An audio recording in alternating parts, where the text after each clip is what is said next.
High বন্ধুরা, তোমরা কেমন আছো? আশা করি ভালো আছো। দেখো আমাদের গ্যাস ফুরিয়ে গেছে, তো এখন রাত 9:22 বাজে।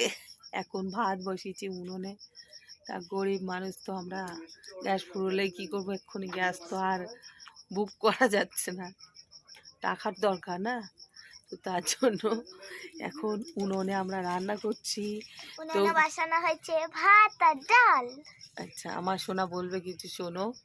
যে পড়ে বাড়ি এসেছে, এসে এখন কি খাবে সেই মাথায় চিন্তা।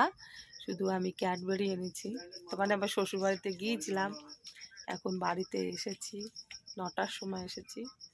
এসে দিয়ে দেখছি গ্যাস শেষ হয়ে গেছে, তো কি করব রান্না বান্না। তো শরীর খারাপ, তাতে উনুনে রান্না, ঝাঁঝ উঠছে, চোখ জ্বলে যাচ্ছে। তো এই আমার সোনা পড়ে বাড়ি এসেছে, এখন মা রান্না করবে, তারপরে আমার সোনা খাবে। তো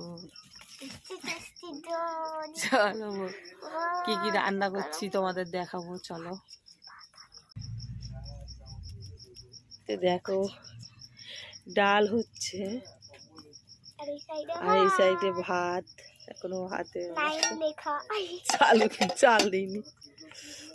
আর এই যে আলু ভাজা হয়নি এখনো, অবশ্য হবে। আলু কেটে নিয়েছি, ভাজবো। আলু ভাতে দিয়েছি। আর দেখো অন্ধকারে আমাদের রান্নাঘরে দেখো কারেন্টও নেই, দেখো এইটা জ্বালিয়ে রান্না করতে হচ্ছে। দেখো কাঠ কুটো দিয়ে রান্না করছি। তো এখন কি করব, কখন আজকের ভাত হবে আমাদের, তারপর আমরা খাবো। তো তোমরা দুটো ভাত পাঠাতে যদি, তাহলে আমরা খেয়ে নিতাম, আর রান্না করতে হতো না। বল সোনা?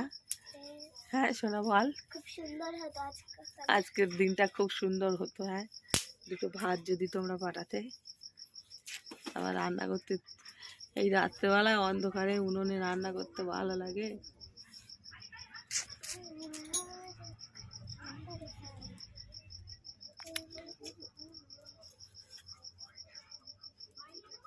ভাল লাগে না। দেখো এখন ডাল এখন সবই ফুটছে। তো চলো বন্ধুরা, এই টাটা, বাই বাই, শুভরাত্রি, সবাই ভালো থাকো, সুস্থ থাকো।